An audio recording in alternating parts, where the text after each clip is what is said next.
साथियों नमस्कार, आप सभी का बहुत बहुत स्वागत है इस 15 मिनट शो के अंदर में ऑफिसर्स एकेडमी का एक विशेष प्रयास, जहां पर हम अगले 15 मिनट में एनसीईआरटी से चैप्टर वाइज क्वेश्चन लेकर के आए हैं।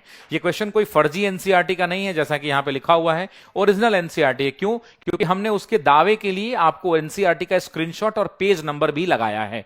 हमने ये एनसीईआरटी 2024 वाले प्रश्न बनाए हैं। तो आइए शुरू करते हैं इस क्लास को। अगले 15 मिनट में एनसीईआरटी के मॉडर्न हिस्ट्री के चैप्टर नंबर 1 से 10 बेहतरीन सवाल को देखेंगे और धीरे धीरे समझने का प्रयास करेंगे। यहां पे ऐसे ऐसे सवाल मिलेंगे दोस्तों जो आपको पढ़कर मजा आ जाएगा। मतलब यह है ओरिजिनल खजाना, जहां से प्रश्न परीक्षा में बनाए जाते हैं। तो चलिए शुरू करते हैं। ये जो है एनसीईआरटी 15 मिनट, ये क्लास 8 की एनसीईआरटी है। ये वाली हमारे अतीत तृतीय वाली किताब है और ये पेज बाय पेज जो है हम लोग इसको देख रहे हैं, इस बात को ध्यान रखिएगा। पहला प्रश्न देखते हैं दोस्तों, स्क्रीनशॉट के साथ है, यहां पे लिखा हुआ भी है, इस बात को ध्यान रखिएगा। कह रहा है कि निम्नलिखित कथनों पर विचार कीजिए। जेम्स रैनेल का नाम आ रहा है। ध्यान दीजिए कि जेम्स रैनेल को भारत का पहला नक्शा तैयार करने का कार्य रॉबर्ट क्लाइव ने सौंपा था। दोस्तों जब आप एनसीईआरटी को पढ़ेंगे तो आप पाएंगे कि एनसीईआरटी ने अपने पन्ने पर लिखा है कि रॉबर्ट क्लाइव ने हकीकत में इनको काम सौंपा था, इसलिए करेक्ट आंसर है दूसरा। यह नक्शा 1782 ईस्वी के अंदर में प्रकाशित हुआ था। इस बात को ध्यान रखिएगा कि जी हां दोस्तों, ये 1789 ईस्वी के अंदर में नहीं, 1782 में ही ये नक्शा जो है क्या हुआ था, प्रकाशित हुआ था। नक्शे के आवरण चित्र में एक ब्रिटिश सैनिक भारत का झंडा पकड़े हुए है। ये गलत स्टेटमेंट है दोस्तों, दिस इज इनकरेक्ट। तो आंसर क्या होगा, 1 और 2। ये कहां से बनाया गया है, तो एनसीईआरटी का चैप्टर नंबर 1 और पेज नंबर 1 है। और कौन सा क्लास है भाई, तो 8 है। अब आपको थोड़ा सा दिखाते हैं। ये देखिए, ये एनसीईआरटी का चैप्टर नंबर 1 है, पेज नंबर 1 है। जब आप पढ़ते होंगे तो यही वाला फोटो होगा मेरे दोस्तों। और ये कोई फर्जी नहीं, ये ओरिजिनल एनसीईआरटी है, इस बात को याद रखिएगा। ठीक है, तो इसमें चित्र 1 में क्या कह रहा है, ध्यान दीजिए कि ब्राह्मण ब्रिटेनिया को शास्त्र भेंट कर रहे हैं। ये जो महारानी आई हैं, इनको ब्राह्मण जो है यहां पर देखिए क्या कर रहे हैं, एक शास्त्र दे रहे हैं। जेम्स रैनल देखिए आया ना यहाँ पे, ये येलो जो किया हुआ है ना, यहीं से क्वेश्चन बनाया गया है, हमने हाईलाइट कर दिया है ताकि आपको कोई दिक्कत ना हो। जेम्स रैनल द्वारा तैयार किए गए पहले नक्शे का आवरण चित्र 1782 देखिए है ना, और ऑप्शन में भी वहां 1782 था। 1782 रॉबर्ट क्लाइव ने रैनेल को हिंदुस्तान के नक्शे को तैयार करने का काम सौंपा था। यही तो यहां पे क्वेश्चन था कि किसने काम सौंपा, तो रॉबर्ट क्लाइव ने सौंपा। किसको सौंपा, तो जेम्स रैनेल को सौंपा। और जेम्स रैनेल ही वो व्यक्ति था जिसने भारत का पहली बार हिंदुस्तान का नक्शा तैयार किया था।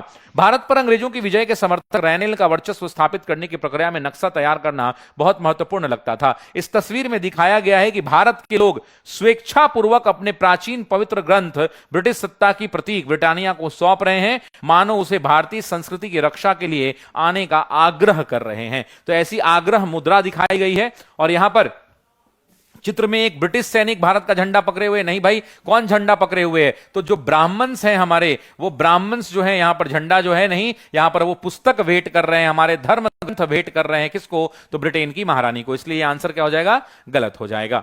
इसका अंग्रेजी वर्जन यहां पे, जो अंग्रेजी माध्यम के विद्यार्थी हैं वो इंग्लिश में क्वेश्चन का स्क्रीनशॉट लेकर के बना सकते हैं। ठीक है जी, चलिए आगे बढ़ते हैं अगले प्रश्न पर, क्वेश्चन नंबर 2 पे।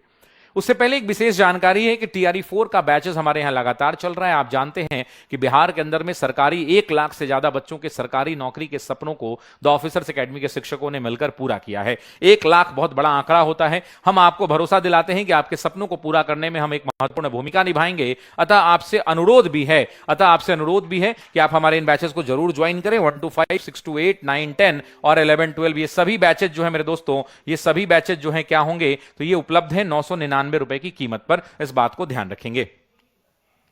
अगला प्रश्न ले रहा है, क्वेश्चन नंबर 2 है दोस्तों। कह रहा है निम्नलिखित कथनों पर विचार करें। 1922 में लिप्टन कंपनी ने भारत में अपने चाय उत्पादन के प्रचार के लिए विज्ञापन जो है क्या किए थे, तो तैयार किए थे। इन विज्ञापन में भारतीय राजकुमारों को अश्व यानी घोड़े पर बैठे दिखाया गया है और राजकुमार ऑर्थर को ड्यूक ऑफ कनॉट की उपाधि दी गई है। तो आप जानते हैं दोस्तों कि राजकुमार ऑर्थर को ड्यूक ऑफ कनॉट की तो उपाधि दी गई थी, लेकिन इसमें ऑप्शन ऐसा कोई भी नहीं है, इसलिए प्रश्न का उत्तर क्या जाएगा, डी विकल्प। आइए आपको स्क्रीनशॉट की ओर ले चलते हैं। देखिए 1922 में लिप्टन चाय के लिए तैयार किया गया यह विज्ञापन इस बात की ओर संकेत करता है कि दुनिया भर के शाही लोग यही चाय पीते हैं। यहां पर देखिए आपको दिख रहा होगा कि एक अंग्रेज है, भारतीय नहीं है, और वो घोड़े पर बैठा हुआ है और यहां famous all over the world Lipton T का एक प्रचार लगा हुआ है। तो अगर आप देखेंगे तो 1922 में लिप्टन कंपनी में भारत अपने भारत में अपने चाय उत्पाद के लिए प्रचार के लिए विज्ञापन तैयार किया था, यह बिल्कुल सही कथन है। इन विज्ञापनों में भारतीय राजकुमार, ये गलत है। क्यों? क्योंकि इस पर अंग्रेज बैठे हैं। आपको मैंने अभी अभी तस्वीर दिखाई है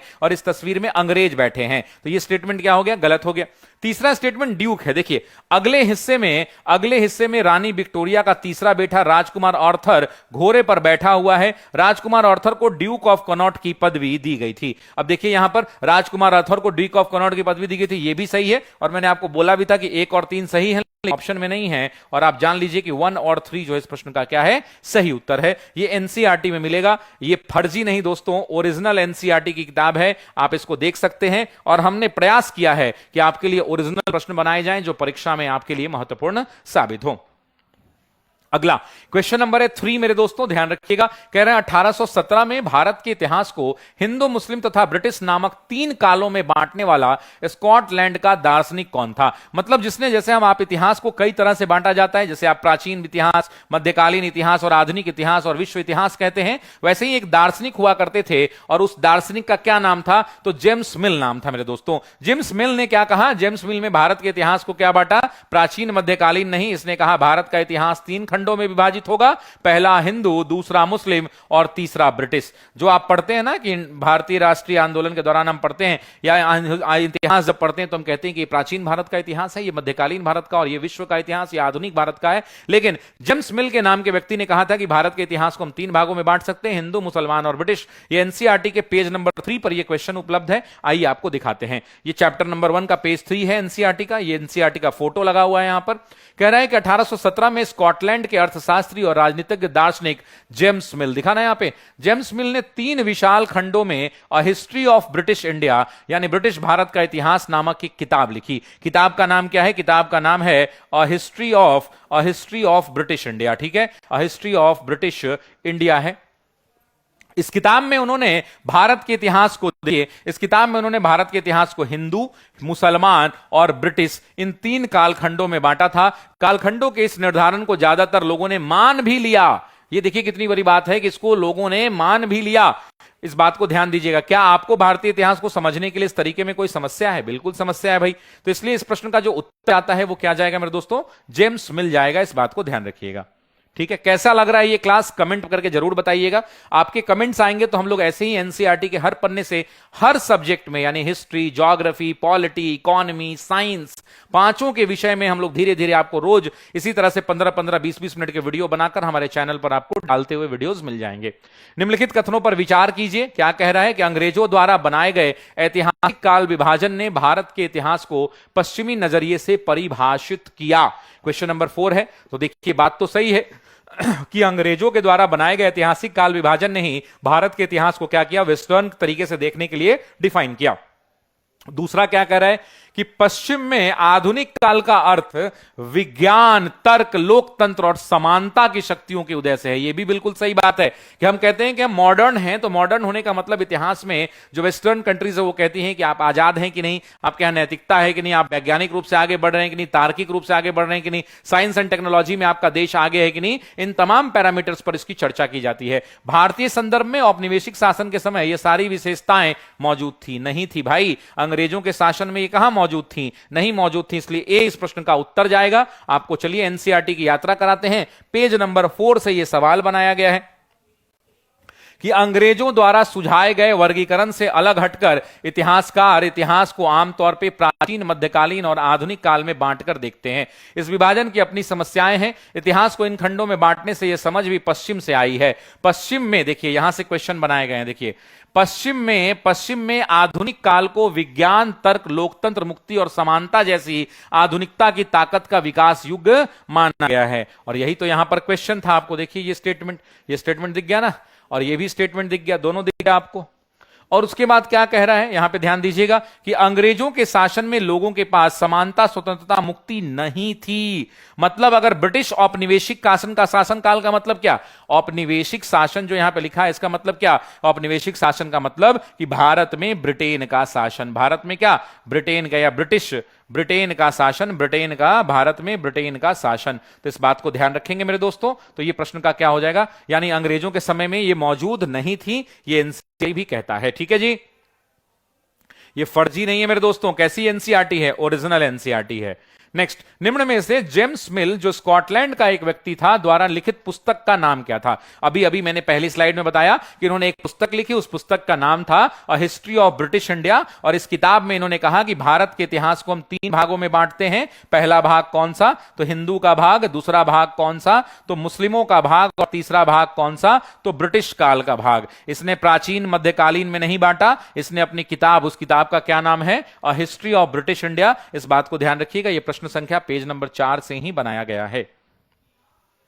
यहां पे आप देख लेंगे 1817 में स्कॉटलैंड के अर्थशास्त्री जेम्स मिल ने एक किताब लिखी, और उस किताब का क्या नाम था? देखिए यहां पे a history of British India, साफ साफ दिख रहा है आपको। इस पुस्तक को लिखा था, ये ध्यान रखिएगा, मैंने बार बार कहा है कि ये फर्जी एनसीईआरटी का क्लास नहीं है। यूट्यूब पर 99% क्लासेस एनसीईआरटी के नाम पर फर्जी हैं, और बाजारों में बिक रही किताबें एनसीईआरटी के नाम पर फर्जी हैं।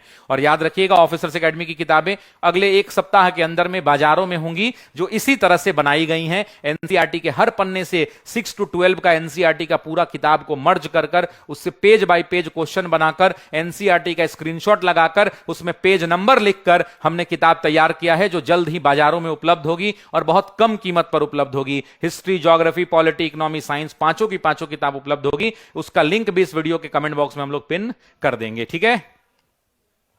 साथियों, अगर आप बिहार लोक सरकार द्वारा, बिहार लोक सेवा आयोग द्वारा आयोजित बीपीएससी एईडीओ की तैयारी कर रहे हैं, यानी एक ऐसी परीक्षा, एकमात्र ऐसी परीक्षा, एक नहीं एकमात्र ऐसी परीक्षा कि सिर्फ एक एग्जाम देके आप सीधा शिक्षा विकास पदाधिकारी बन जाएंगे, ना आपको मेंस देना है, ना आपको इंटरव्यू देना है, सिर्फ एगो पीटी का एग्जाम देना है, और यह भी एग्जाम जनवरी के अंत तक संभावित है। तो ऐसी परिस्थिति में 3 महीने का लगभग समय है आपके पास। आप जुड़िए हमारे इस बैच से और अपने सिलेक्शन को पक्का कीजिए, क्योंकि लगभग 10 लाख से ज्यादा विद्यार्थियों ने इस फॉर्म को भरा है। कंपटीशन बहुत टफ होगा।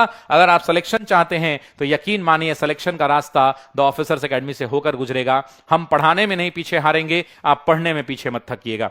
अगला प्रश्न लेते हैं, कथन और कारण का प्रश्न है। क्वेश्चन नंबर है 6, कह रहा है कि इतिहास के काल विभाजन यानी प्राचीन, मध्यकालीन, आधुनिक की अवधारणा पश्चिम से आई है। तो क्वेश्चन नंबर 6 में यह बात जो है बिल्कुल सही बात है। अभी अभी हमने स्टेटमेंट देखा कि पश्चिम से ही अवधारणा आई है। कारण क्या है कि पश्चिम देशों में आधुनिक काल को विज्ञान, तर्क और समानता के रूप में देखा जाता है। यह भी स्टेटमेंट एनसीईआरटी का है, दोनों सही। अभी अभी हमने पिछले क्लासेस में देखा है, मतलब पिछली स्लाइड में देखा है, लेकिन ये इसका करेक्ट एक्सप्लेनेशन नहीं है। इसका जो एक्सप्लेनेशन की जब हम बात करते हैं तो इसका ये एक्सप्लेनेशन नहीं है। It is not the correct explanation of the web question. Why? Because it is not explaining the theme. यहां पे कह रहा है कि इतिहास को बांटा हमने प्राचीन, मध्यकालीन और आधुनिक में है, और ये कह रहा है कि हम सिर्फ आधुनिक की बात कर रहा है। यहां पे किसकी बात कर रहा है? आधुनिक। तो हम ऑप्शन क्या ले लेंगे? बी ले लेंगे। ए और आर दोनों सही हैं, पर ए आर जो है ए की सही व्याख्या नहीं करता है। इस बात को ध्यान रखिएगा, यह भी प्रश्न एनसीईआरटी से बनाया गया है। The concept of periodization of the history, ancient, medieval and modern, came from the West. Reason is in Western countries, the modern period was seen as the age of science, logic and equality. यहां पे दिया हुआ है, ध्यान रखिएगा, प्राचीन, मध्यकालीन और आधुनिक काल बांटकर देखते हैं। इस विभाजन की अपनी समस्याएं हैं। बांटने में यह समझ कहां से आई है? देखिए पश्चिम से आई है, और पश्चिम में आधुनिक काल को ही तर्क कहा जाता है। इस बात को ध्यान रखिएगा, है ना। और ये ओरिजिनल एनसीईआरटी है मेरे दोस्तों। बार बार मैं आपको इसलिए बता रहा हूं ताकि आप मेहनत करें, घर में पढ़ें और इस क्लास को इज्जत से देखें। फ्री में अगर ये YouTube पर मिल रहा है तो ऐसा नहीं है कि ऐसे ही पढ़ लें। इस क्लास का सम्मान करें, क्योंकि हम आपके लिए हकीकत में बहुत मेहनत कर रहे हैं।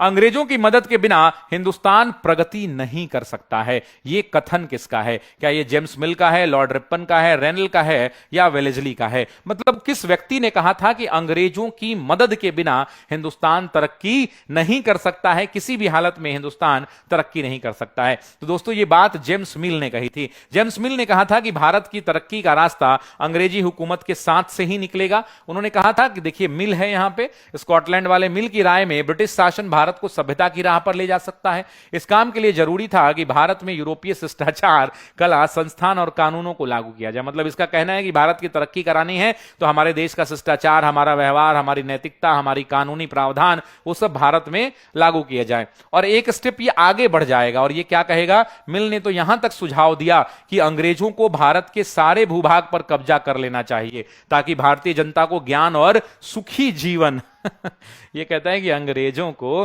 भारत के पूरे भूभाग पर कब्जा कर लेना चाहिए। अगर अंग्रेज पूरे भारत पर कब्जा कर लेंगे तो भारत के लोग सुखी रहेंगे। देखिए एनसीईआरटी की किताब है, एनसीईआरटी लिखता है कि मिल ने तो यहां तक सुझाव दिया कि अंग्रेजों को भारत के सारे भूभाग पर कब्जा कर लेना चाहिए, सारे के सारे,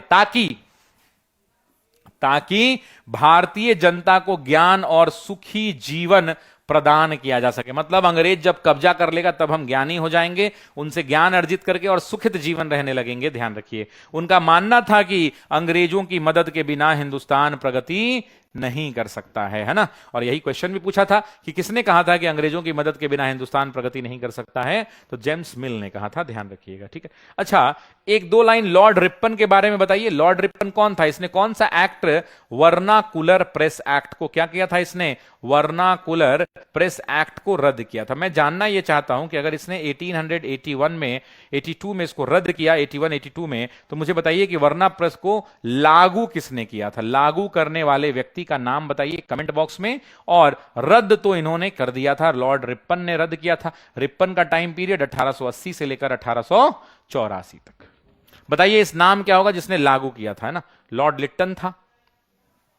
साथियों, अगर आप बिहार लोक सेवा आयोग की तैयारी कर रहे हैं तो ऑफिसर्स एकेडमी ने अपने नए बैचेस की शुरुआत कर ली है, जहां पर गंभीर विद्यार्थियों को, वैसे विद्यार्थी जो एक बार में पढ़कर सिलेक्शन लेना चाहते हैं, उनके लिए फाउंडेशन बैच ऑनलाइन में लॉन्च कर दिया गया है, जिसकी कीमत 999 रुपए रखी गई है। इस बैच के दौरान डॉक्टर अरुण निराला सर आपको प्राचीन और मध्यकालीन इतिहास, लक्ष्मण सर आपको ज्योग्राफी, श्रीकांत सर आपको पॉलिटी, इकोनॉमी जो Prashant sir, Sajid Ali sir science, Anand sir current affair, Praveen sir maths और मैं शशि सर आपका आधुनिक भारत, और साथ ही साथ आपका स्टैट जिसमें 72 में 72 की गारंटी होती है मेंस का क्लास में। इस बात को ध्यान रखिएगा, इस बैच को आप ज्वाइन कर सकते हैं। निम्न में से राष्ट्रीय संग्रहालय और राष्ट्रीय अभिलेखागार कहां स्थित है? प्रश्न संख्या है 8 मेरे दोस्तों। आप सभी जानते हैं कहां स्थित है, कमेंट करिए। सभी लोग जानते हैं कि यह नई दिल्ली में स्थित है। एनसीईआरटी के पेज नंबर 5 में यह मिलेगा दोस्तों। यह फोटो एनसीईआरटी में लगा हुआ है पृष्ठ संख्या 5 पर, पेज नंबर 5 पर। यहां पे लिखा हुआ है चित्र 4, और देखिए क्या लिखा हुआ है कि भारतीय राष्ट्रीय अभिलेखागार 1920 के दशक में बनाया गया।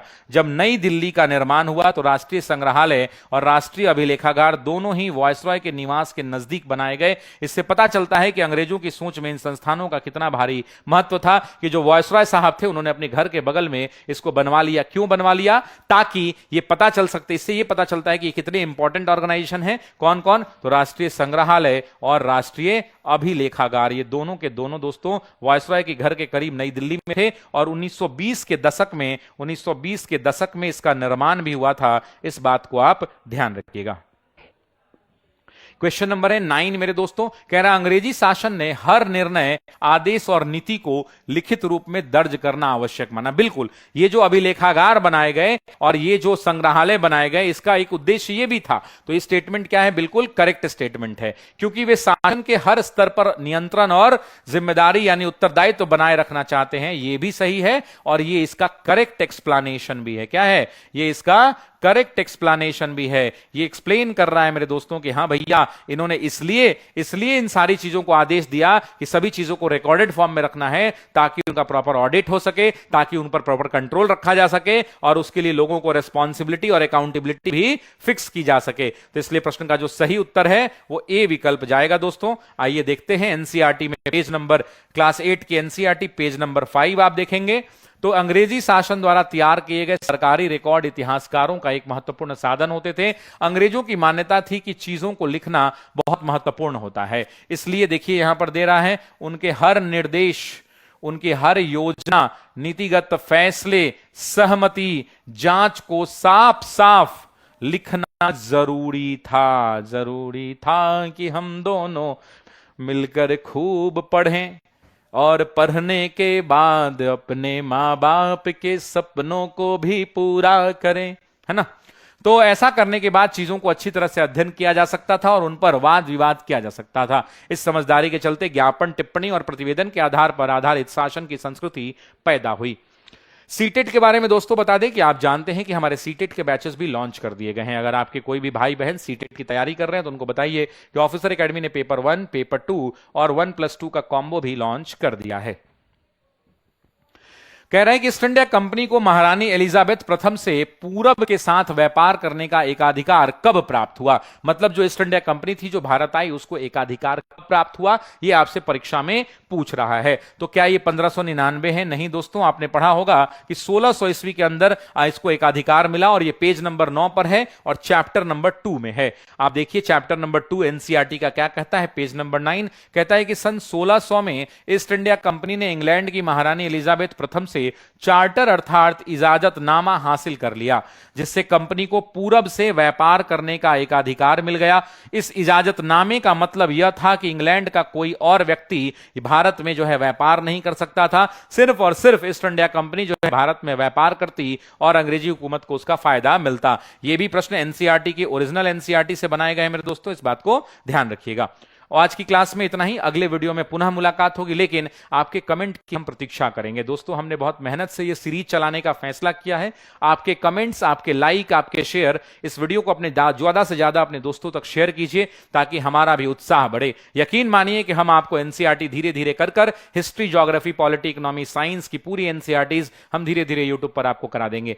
कम समय के अंदर में ज्यादा प्रश्न, ओरिजिनल प्रश्न, कोई फर्जी एनसीईआरटी नहीं हमने इस क्लास में प्रस्तुत किया। हमारा ये क्लास आपको कैसा लगा कमेंट बॉक्स में आप हमें जरूर बताइएगा। इस वीडियो को देखने के लिए आप सभी साथियों का बहुत बहुत शुक्रिया, बहुत बहुत धन्यवाद। Thank you.